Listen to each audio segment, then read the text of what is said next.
Путники і наші путі. Чом то путі служать в світі і у зимі, і у літі?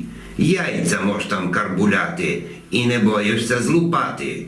Ям не є, та і скло путь, що у асфальт там кладуть. Наші кость заворожив, і канонами побив. Ніє войни, айбо так упозирує орсак. Гегать тобою самі ями, не йде мені до тями. Трактор адде ледва йде, ще дубрикіть добреде. Легко колесо ту стратиш, на ремонт це не наплатиш. А що путники? Їм файно, є робота, все айно.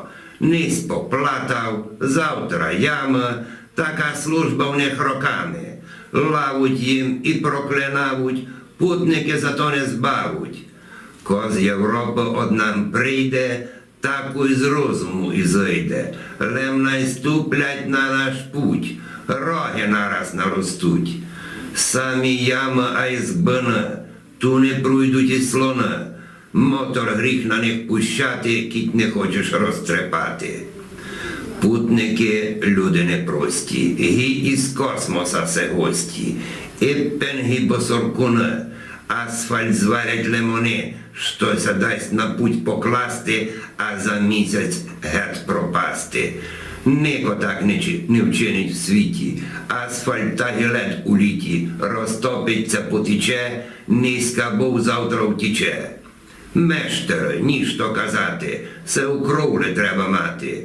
Путник знає ворожити, із смоли гроші робити. Путь новий, лем наладили, а у місяць вже забере, де він був. Сліда не є, ще раз правити встає. За роботу файні гроші, тільки не ставуть на ноші. Осінь час на урожай, а про путнику не бай. Кладуть путі, ремонтують, круглий рук вони жнивуть. Дуже асфальт наш чунний, кришиться та й дурний. Чий із ощі го робили, смолу зверха зачорнили. Без роботи би не встати, в асфальт глину треба дати.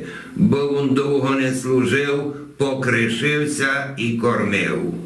Жебот гроші попухнуті, у путнику через путі.